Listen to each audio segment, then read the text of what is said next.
Hey everyone, welcome to SwitchedOn this week. My name is Paul and I've got your Nintendo Switch eShop updates of new releases, sales that are ending and patches that you need to know about coming right up. Well, first off is this week's new releases, and after an up and down few weeks we are in for brighter times ahead, with July and August being off the hook in terms of what's coming up. When you're done here, why not check out my upcoming Summer Games video to see just what I mean. There are a couple of big games this week and I'm sure you're aware of those, but I've also picked out a few indie games which I want to bring to your attention. So let's get these big guys out of the way first, and they are Dragon Quest Builders 2 and God Eater 3. Now, Dragon Quest Builders 2 is a follow-up to the original game from Square Enix. Now, that game mashes up the Dragon Quest RPG universe with Minecraft building gameplay and is an excellent game worth checking out in itself. The sequel promises more of the same, now with up to 4-player online co-op, and I'm sure it's going to be a smash hit. Now, this week's other big release is God Eater 3, which comes via Bandai Namco, and fans of Monster Hunter style games will be well at home here, as the familiar gameplay loop of taking down giant bosses, looting them for parts to use on more powerful gear, which then lets you take down bigger bosses, and so the loop goes on. There are actually free demos for both of these games up on the store if you fancy trying them out before buying, and they're both out on Friday the 12th and will cost £49.99 and $59.99. Okay, so with those big guys out of the way, I want to take a look at some indie games, of which there are a really nice selection this week actually. And the first of those I've picked out is Blazing Chrome, and this one is out on Thursday from the Arcade Crew and will cost £15.29 and $16.99. Now, the trailer gave me vibes from a few different games such as Metal Slug, Super Turrican and of course Contra. And it does feature local co-op play, but sounds with only 5 levels. I'm not sure how much longevity there's going to be here. What do you guys think?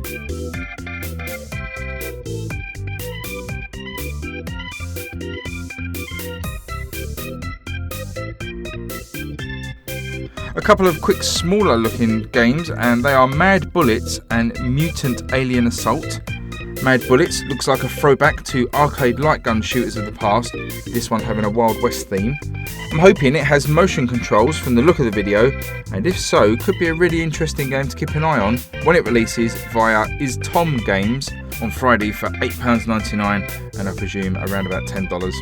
Mutant Alien Assault from Fellow Traveller is a single screen arcade shooter with a focus on randomised levels and loads of loot. The graphics here look really beautiful, and with an endless mode and 2-player co-op, this could be a lot of fun. £7.99 and $8.99 for this one, although it does have a 10% discount for another week after launch.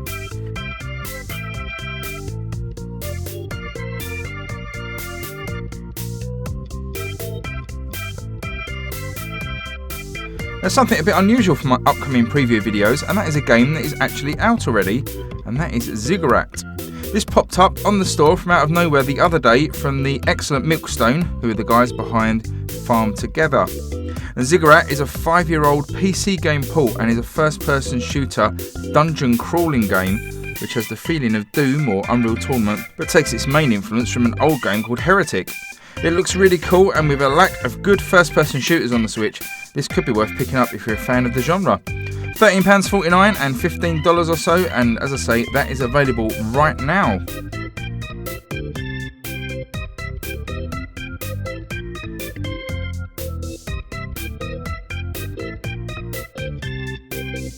The other game I wanted to quickly mention is Tiny Metal Full Metal Rumble, which is a follow-up to the 2017 original from Area 34 Games.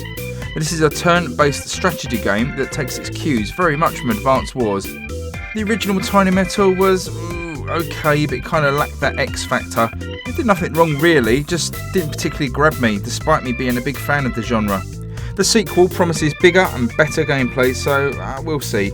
£12.59 for this one when it launches on Thursday. Wow, that's a pretty decent week if you're a fan of indie games, and there's still more to come, as I have my final pick, which is Streets of Rogue from Tiny Build. Now, this roguelite twin-stick shooter looks a little like Enter the Gungeon on the surface, but instead of sealed rooms, Streets of Rogue takes it to the streets of randomised cities where AI citizens are trying to get on with their day whilst you shoot the place up. It seems you can commandeer different characters in the city who have different skills and abilities, from policemen, soldiers, doctors, and even an escaped gorilla. Gameplay here looks super fun and it features 4-player co-op, including the option for online, and with a wealth of characters and unlockables. I think this is going to be super fun. If this sounds like your kind of thing, then Streets of Rogue is out on Friday for £17.99 and $19.99.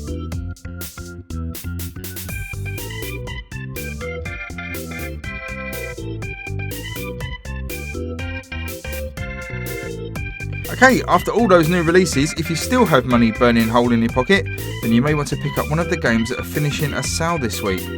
Now, first up is a game I've always fancied, and that is Super Treasure Arena, which has a whopping 85% off until Thursday, and is down to just £1.19 and $1.49. That's the sort of low price that usually means you can pick it up for technically nothing if you have enough gold coins in your account. And this arena shooter looter looks really ace. I'm definitely picking this one up.